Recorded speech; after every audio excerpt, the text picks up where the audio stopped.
Hello from Trend Signal for a review of the data and events the week beginning the 22nd of October.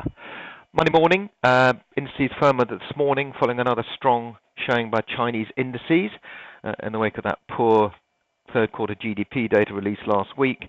Even the Chinese state seemed reluctant to massage the figures too favorably. Friday and today, that's Monday, to see the major indices jump about 7%. That's as the Chinese central bank and the finance regulator said that the stock market falls this year were not reflective of the country's economic health. Well, why wouldn't they be? Anyway, as only the Chinese can do, they said they would take steps to help the markets. I think that's called a one-way bet in some markets. Anyway, as a result, European markets are opening on the plus side on Monday morning, largely helped as well by Moody's downgrade of Italian debt that happened on Friday, one notch above junk, and I think that sums it up. The market was expecting junk. One notch above junk means it's still investment grade, and as a result, BTP's, Italian debt that is, have rallied quite sharply Monday morning. So has Italian bank shares, and so has the MIB, obviously. So that's helped the broad European indices, the Euro stocks, the DAX is up as well. So let's say everything's all right then, but of course it's not. We still have Standard & Poor's are going to review the Italian debt market at the end of this week. But for now, there's a bit of relief.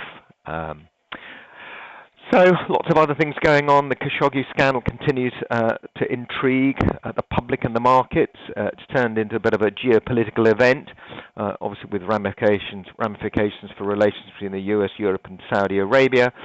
The explanation given by the Saudis is pretty laughable, really, but there is this feeling that it will eventually resolve itself. There's a lot of money at stake, a lot of relationships at stake here, and I think there will be some sort of punitive action, but I suspect it'll be downplayed as quickly as it can be. Anyway, for now, the Saudi Future Investment Initiative, this three-day conference in Saudi, dubbed Davos in the Desert, looks like it's going to be a bit of a damp squib, or maybe it should be called an arid squib, but there we go. Brexit wobbles on. It does wobble as the currency and stock markets remain fairly sort of resilient to it, and so does Theresa May, been referred to as a bit of a Teflon politician now, that some have given her credit for keeping the show on the road.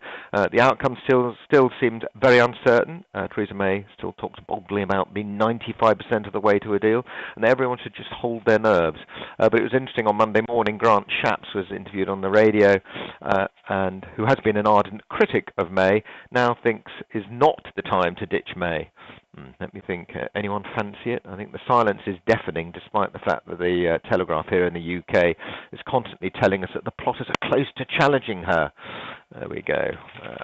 Close but not close.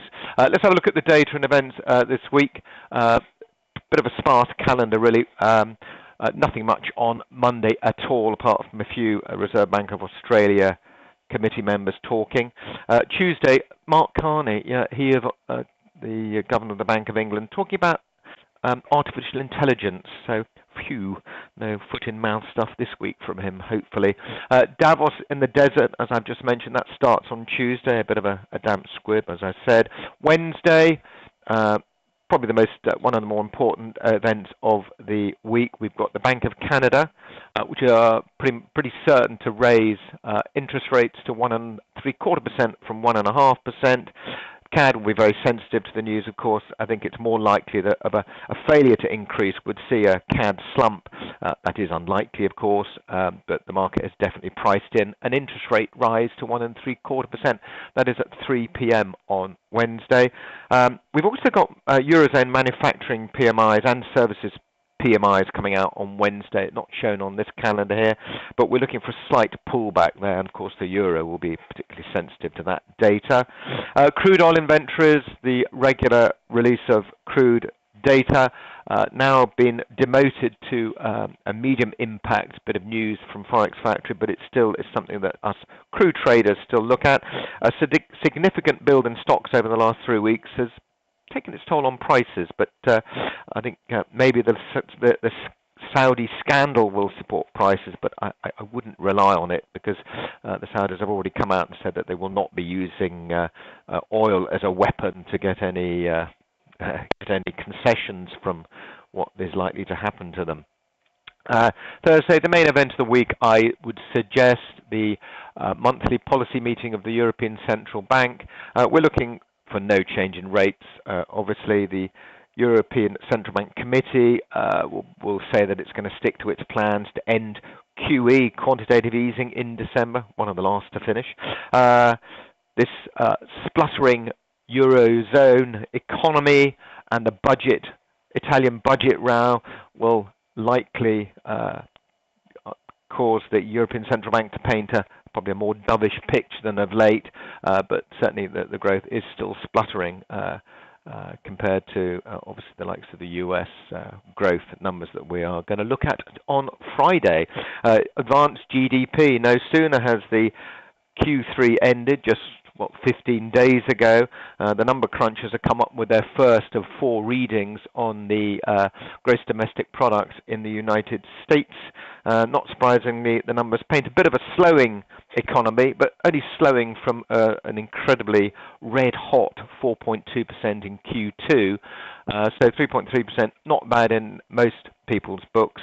And it is subject to revision, obviously. These early readings are only just after the end of the quarter in question, so the market tends not to put too much weight behind it, unless, of course, it's significantly away from what was expected.